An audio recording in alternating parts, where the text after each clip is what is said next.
Let's jump right in. Today, we're unpacking an incredibly moving, historically profound story, Alphonse Daudet's The Last Lesson.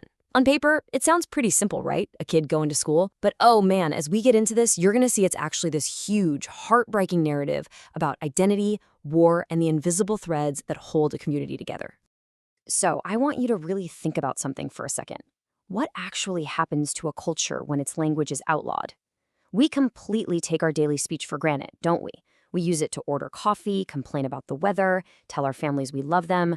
But imagine if a foreign power just stepped in tomorrow and said, nope, that language is now illegal. This isn't just some crazy thought experiment. Conquerors have literally used language as a weapon to erase cultures for centuries. And honestly, that concept is the absolute beating heart of our explainer today. Okay, to really get the gravity of this, we need a tiny bit of historical context. We're looking at the Franco-Prussian War.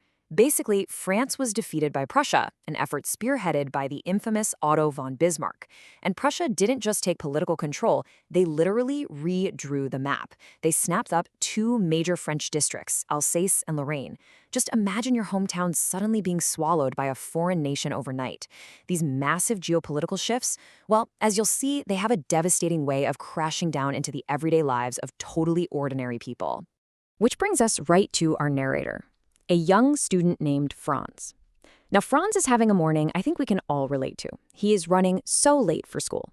It's this gorgeous, warm day, birds are chirping, and over by the sawmill, he can hear Prussian soldiers doing their marching drills. I mean, it's basically begging a kid to skip class. But the real reason Franz wants to play hooky? Pure, unadulterated dread.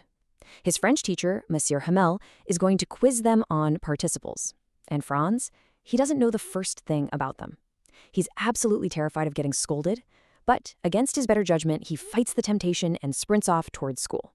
And Not Dread brilliantly sets up the absolute shock Franz gets when he finally arrives, completely out of breath.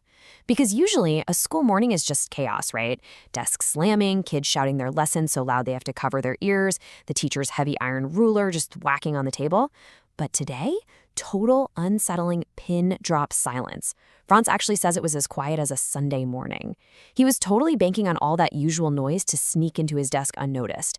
But now, in this weird, dead silence, he has to open the door and walk in right in front of everyone. He is petrified.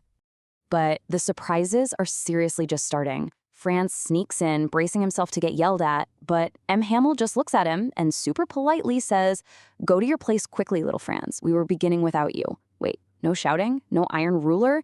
And then Franz notices something totally bizarre. His teacher is dressed to the nines. He's got on this beautiful green coat, a frilled shirt, a little black embroidered silk cap, stuff he strictly saves for inspection days. And it gets weirder. The empty benches at the back of the room, they're completely packed with the older folks from the village. The former mayor is there, the old postmaster, and old Hauser in this antique three-cornered hat, just holding a tattered kid's primer book on his knees. The whole vibe is incredibly heavy and just unprecedented. And then the crushing blow drops. Mr. Hamel stands up and in this really grave, gentle voice, he makes an announcement that changes everything. He says, "An order has come from Berlin to teach only German in the schools of Alsace and Lorraine. This is your last French lesson." Boom! Instantly, everything snaps into this horrifying focus for Franz. The eerie silence, the fancy clothes, the somber villagers in the back paying their respects. On his way to school, Franz had actually seen a huge crowd around the town hall bulletin board, which had been nothing but bad news for over 2 years. Suddenly, the mystery of that crowd makes total sense. This was the catastrophic news. Suddenly, any fear of a grammar quiz completely evaporates. It's replaced by this massive, crushing weight of regret. Franz's entire mindset flips in a second. Like an hour ago, his French books felt like this miserable burden he had to lug around. Now, they suddenly feel like these dear old friends he literally cannot bear to lose. He gets this sickening twist in his stomach, realizing he barely even knows how to read or write his own language. And now he's never going to get the chance. He starts thinking about all that precious time he wasted, skipping class to hunt bird eggs or go sliding on the frozen river. The realization that his education has been stolen before he ever even appreciated it is just entirely devastating. So right in the middle of this, Franz's name is called to recite that exact grammar rule he was dreading. He stands up, wanting desperately to nail it, but he fumbles the very first word. But Hamel doesn't scold him. Instead, he drops this really profound lesson on shared responsibility. He essentially tells them, look, The failure to protect our education, that belongs to the whole community. The parents are to blame for sending kids to work on farms for a few extra coins instead of insisting on school. The kids are to blame for always saying, "Oh, I have plenty of time, I'll learn it tomorrow." And, remarkably, Hamel actually blames himself too. He admits he'd give the kids holidays when he wanted to go fishing or have them water his garden instead of teaching. It's this incredible moment of communal accountability. So, the crucial point is this. Hamel builds up to this blazing, central message for his class.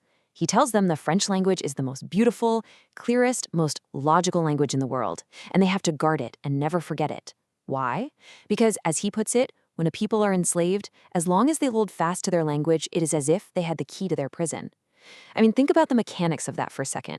If a conquering nation forces you to speak their language, they control your thoughts, your history, your daily life. But if you hold on to your mother tongue, you keep a piece of your independence alive.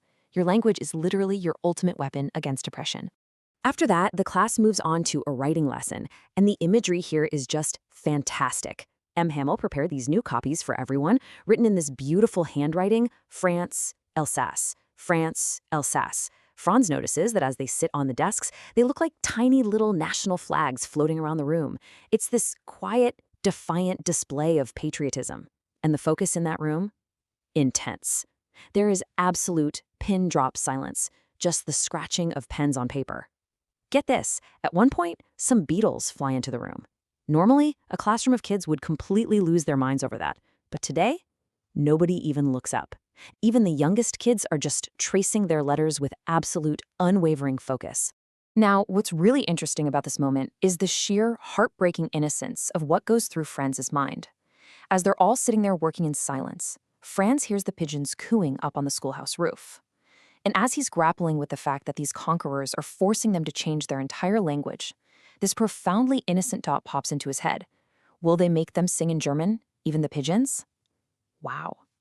It's such a powerful, childlike way to highlight the absolute absurdity and the unnatural cruelty of forcing a people to abandon their native identity. It just shows how deeply wrong the whole situation feels to a young kid. Let's just pause on this number for a second. 40. For 40 years, Hamel has sat in this exact same spot, in this exact same school. While the kids are writing, Franz watches him sitting totally motionless in his chair, just staring at one thing, then another. He's basically taking mental photographs, trying to lock in exactly how everything looked in that little room. Because outside his window, the walnut trees he planted himself 40 years ago, they've grown tall. The hop vine he planted is twining all the way up the roof. And upstairs, he can hear his sister packing their trunks, because tomorrow they have to leave the country forever. 40 years of faithful service just erased by a single military order. And then the emotional climax hits. The church clock strikes 12. Immediately, you hear the Prussian trumpets returning from drill echoing through the windows. Hamel stands up, looking incredibly pale. He tries to speak, saying, "My friends, but he just chokes up. The emotion of it all literally strips away his ability to use his voice. So instead of speaking, he turns to the blackboard, grabs a piece of chalk, bears down with everything he has, and writes as massive as he possibly can, "Vive la France." Long live France. Then, without another word, he just leans his head against the wall and gestures with his hand.